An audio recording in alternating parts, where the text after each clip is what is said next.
but it's definitely one of the biggest. And I think leveraging that and also the cost advantage of sourcing from China, those two together have propelled which the world is today. And along the way, I think they improved the algorithm, personalization is getting better, and also the back end of logistics delivery time has been cut down a lot. So if we look at cohorts, look at retention, numbers have continued to improve. So now, sure, being able to advertise on Instagram and maybe down the road Snap will continue to help them to find new users, but the word of mouth effect has already kicked in.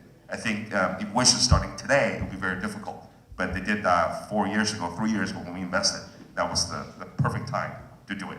It's the team that didn't have any e-commerce experience before, but now they are fully ready because they have learned the game, they know what to do. And it's just very interesting to see how discovery becomes a way to shop for the teens and younger consumers versus the search-based shopping that most of us shop in.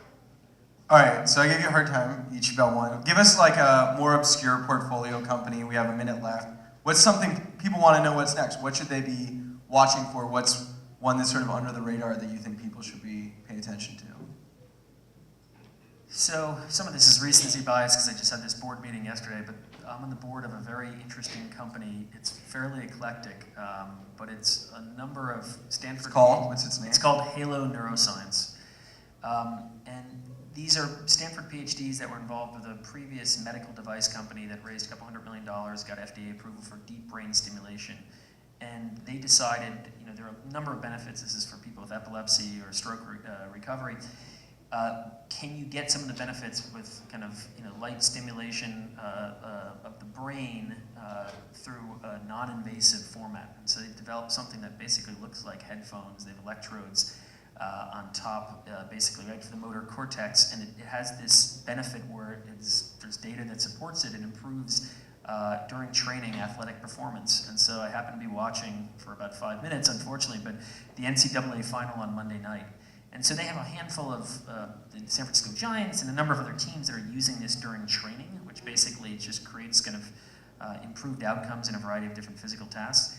And there was one of the star players from the University of North Carolina that was just happened to be practicing literally 5 minutes before the game starts with this headphone, which no one else probably in the world recognized. And I said that as a Halo Neuroscience headphone, this little small 15-person company in San Francisco. So it's really interesting. It's pretty different, but something that we're an early lead investor in. For me, two areas. In terms of consumer, instead of investing platform, my last 7 investments have all been in New York. Not China, not Silicon Valley, New York. They are in Bustle and Giphy are sort of in the next generation video space, online video space. Then Peloton, Functional Beauty, Dirty Lemon, Lively are all in the sort of consumer goods that have a lot of social element to what they do. And we think that they would do well not only in the US, and will do well on a global basis, especially in Asia. And this trend coincides with sort of what we call the new retail trend happening in China.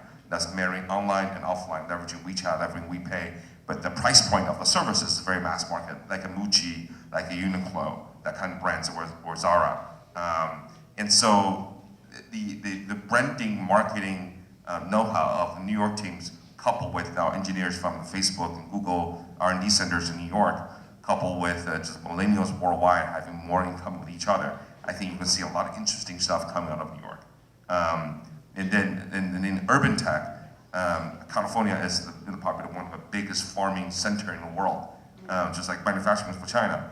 And we're seeing a lot of urban tech developments to grow food inside warehouses on the East Coast. And I think given how cheap LED light is now, you're going to see more coming out of that on the East Coast. Great. Well, thank you very much. Hopefully in a world with no platforms, we've given you an idea where to find some companies. So thanks so much.